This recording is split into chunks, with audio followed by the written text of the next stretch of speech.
Hey everyone, this is Marjory Wildcraft, and I've been getting a lot of requests for people saying, "Hey, could you just riff a little bit on what you see going on in the world right now?" And I thought I would do that. We'll see if I get kicked off YouTube or not.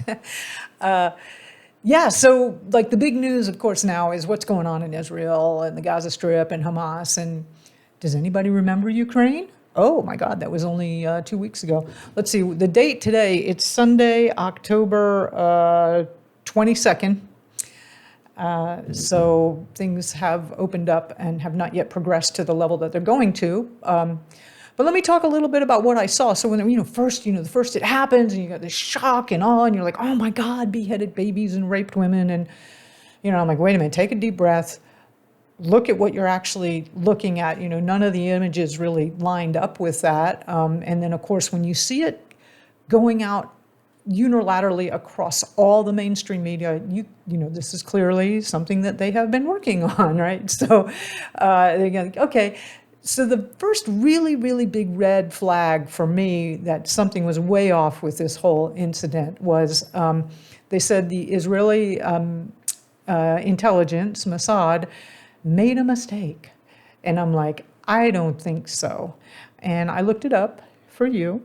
The Mossad has a $3 billion a year budget and 7,000 people on the payroll. They are the second largest intelligence agency on the planet, second to the CIA, of course. They do not make mistakes. I mean, that's just, especially by land, air, and sea, they do not make mistakes. So that was like that. And you know what, interesting, I'm going to riff on a little side thing though. While I was looking up intelligence agencies, like, who are the intelligence agencies? So there's this thing called the Five Eyes, which is the United States, the UK, Canada, Australia, and I forget which other one. And this is like in Wikipedia, people, okay, right? This is like published, what I'm going to say next. So it's not like, any conspiracy theory, like you can see it online. They openly admit, they say, since the US government is not allowed to spy on its own people, what they do is they help out all the other of the Five Eyes. And like, so the UK can spy on Americans. And then of course, the CIA can spy on the people in the UK. And they all agree to spy on each other's populations and share the information as a way of getting around their own local laws. Okay, this is the world we live in. Yeah, they were doing it anyway. But I promise you, these intelligence agencies know exactly what's going on anywhere, what's planned. They know that you talk to your brother every Sunday. They probably know more about you than you know about yourself, honestly. So that was, for me, the first real big red flag. The second thing, as I'm watching the footage, and we have to be so careful watching anything now, like, what's real, what's fake. Apparently there was some missile strike that they were showing the footage of, and it turned out that was something that happened 3 years ago, and they're just reusing the footage. So you have to be careful. But one thing I did notice about the, assuming it's real, and I think it is the Hamas fighters.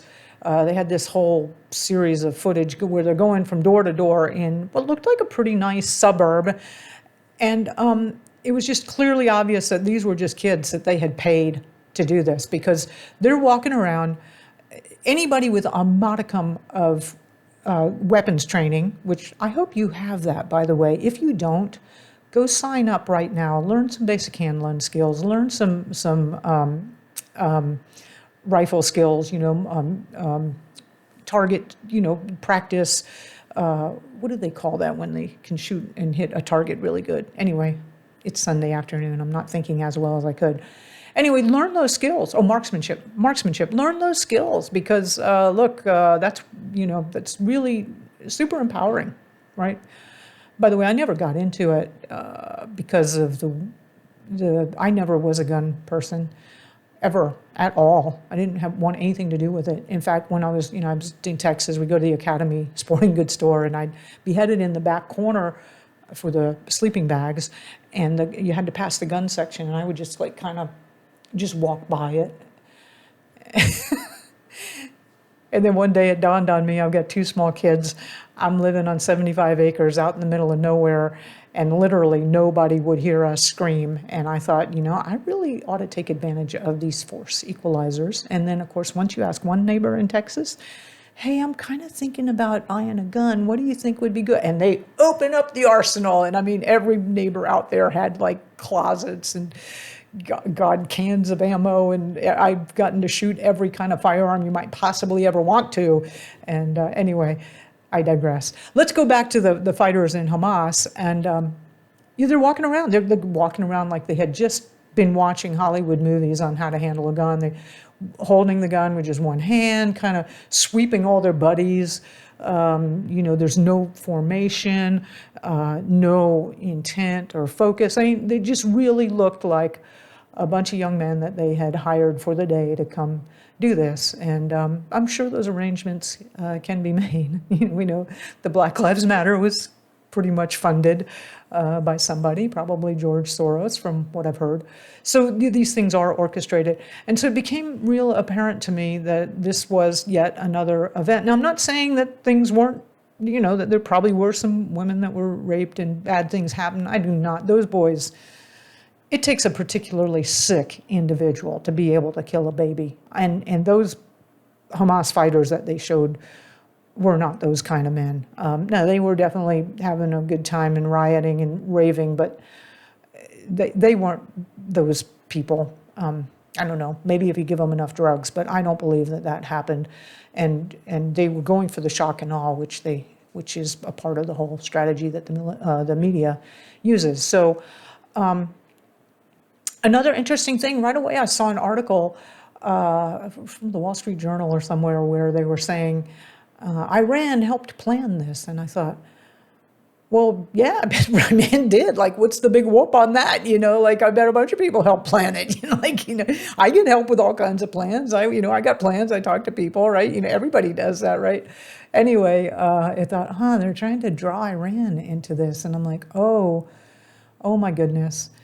And then the retaliation by Israel with the bombing of all this different stuff, and it's now escalating. And I think that's exactly what is going to happen. So a lot of us know, right? If you've been listening to me talk or you're even halfway awake, the banking system is completely imploding, right? I think right now it's $800 billion in the U.S. in unrealized losses. Good old Jamie Dimon at J.P. Morgan. He was saying, remember when Silicon Valley Bank was folding? He said, bring all your money over to us, big banks, we'll take care of it. And everybody's bringing their money to us. And it turns out, no, that was a lie, that there have been withdrawals of deposits just steadily all throughout this year from the big banks. So they're all hurting. And then, of course, these interest rates rising. Every time the Fed does that, it just causes more unrealized losses. Anyway, the whole thing is a mess. So we know the financial system is going completely awry. And then, my pet peeve is the food system, which that is also it's a huge mess with what's going on in the food supply, and it's about to become really, really painful. It's really painful for a lot of third world countries right now. It's about to become really painful for Americans too. So we got that. We got all kind, this whole Joe Biden thing. There's so much stuff that is broken or breaking or falling apart right now. We all knew that there would have to be some big event that they could then blame everything else on, right? Because that's just the way they work. So apparently this is it. And I don't think that this little foray with the Gaza Strip is the beginning. I think that's it. I think there's going to be much more unfolding from that. This is clearly organized and orchestrated. What can you and I do? You do the basics, right? Make sure you know how to grow food. Make sure you've got medicines. You make medicines. Get some gold and silver. Buy a little bit of quality cryptos, and I'll talk a little bit more about that in future videos of what I'm seeing and what I think is what I'm doing anyway. But yeah, get prepared. Get your loved ones close if it's at all possible. Just understand that this is, and it will come here. It's going to be global. It's going to be everywhere. So don't think just because that's in the Middle East we don't have to worry about it. It's going to come everywhere. So that's my thoughts on what's happening. We will see more and more escalation on that, and we will start to see it all over, everywhere in various breakouts. So yeah, fun times, huh? Okay. Again, I teach people how to grow food, and you're watching this because you know me, but backyardfoodproduction.com, if you head over there, I've got that free webinar, get you started on how to grow half of your own food, and and then get you going in with the rest of the Grow Network, and we can get you skilled up. All right. Well, I will talk to you pretty soon again. Okay.